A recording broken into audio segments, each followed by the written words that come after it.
Let's talk about the tech sector. It's the biggest part of the market, right? And you could argue it's also the most dangerous. I mean, it's a real jungle out there. You've got everything from these trillion-dollar giants to tiny startups just burning through cash. So, how in the world do you navigate it without getting completely lost? Well, that's exactly what we're going to break down today. And this quote from fffinstill Research, man, it just hits the nail on the head. Flying blinds in the tech world? That's pure speculation. You might get lucky, sure, but luck is not a strategy. What you really need is a map, a compass. You need a framework.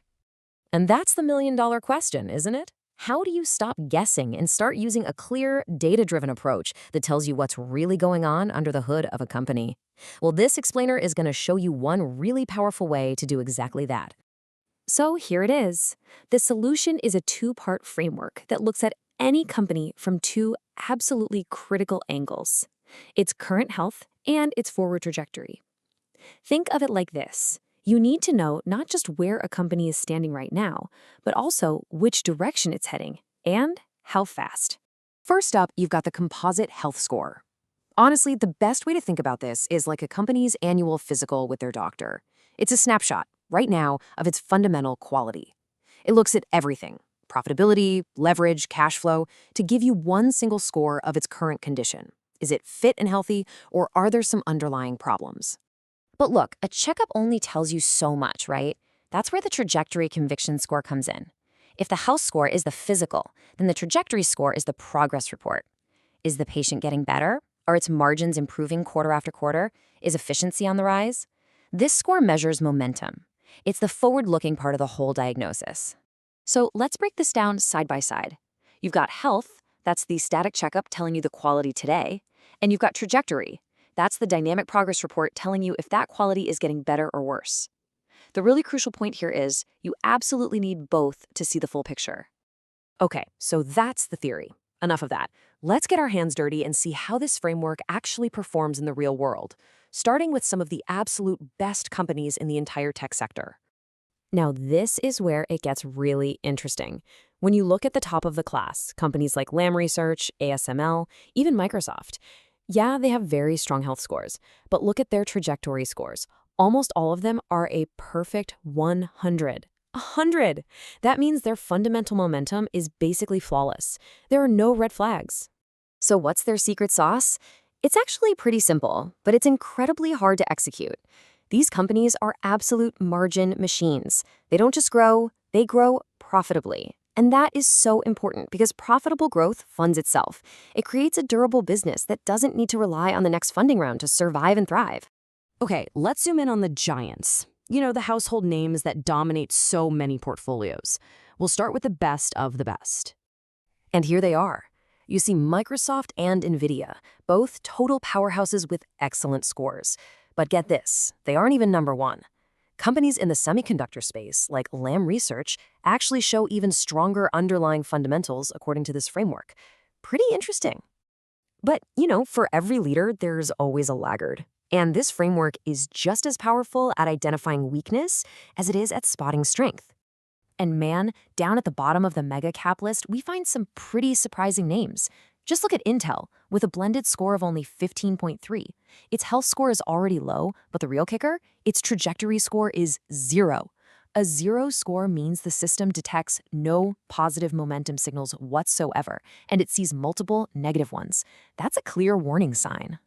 Okay, now for my favorite part. This is where the analysis gets really nuanced. What happens when the two scores tell completely different stories? Well, welcome to the Divergence Zone, where you can find both incredible opportunities and some hidden traps. The most exciting opportunities often hide right here. A company with low health but a high trajectory, that's a company that is actively fixing its problems. The fundamentals might look a little weak today, but the momentum is strong and positive. This is the exact profile of a potential turnaround story. Just take a look at these examples. They're fascinating case studies. Let's start with PINS. Its health score is okay, it's respectable, but not elite. But its trajectory? A perfect 100. That's because its return on invested capital, which is a key measure of efficiency, has just flipped from negative to positive. That is a huge momentum signal. Now look at SNDK. Its health is much lower, which flags some real quality concerns, but its trajectory is a strong 81. This tells you that under the surface, 6 different key metrics are consistently improving. This is exactly what a turnaround looks like in the data, weakness being actively repaired. Now, hold on, because here's where things get a little weird. If you just looked at the raw returns over the past year, you'd find a paradox. The stocks in the bottom quartile, the ones with the lowest blended scores, they actually had the highest average return, a whopping 90%. That seems totally backward, doesn't it? But, and this is a huge but, here's the other side of that coin. Those same bottom quartile stocks, they also came with a gut-wrenching average maximum drawdown of nearly 57%. So yeah, you got those high-octane returns, but only if you could survive a potential 50+% drop along the way. The takeaway here is sharp. The best returns are not always the best risk-adjusted returns. So after looking at all this data, what are the key lessons we can take away from this? What can you actually apply to your own thinking? First off, balance is absolutely key. A snapshot of a company's health just isn't enough. You have to see the direction of travel. Second, remember that true leaders are profitable. It's not just about growth at all costs. It's about building a sustainable, high-margin business. Third, and this is a big one, never forget that high returns can mask some terrifying risks. And finally, divergence is your friend.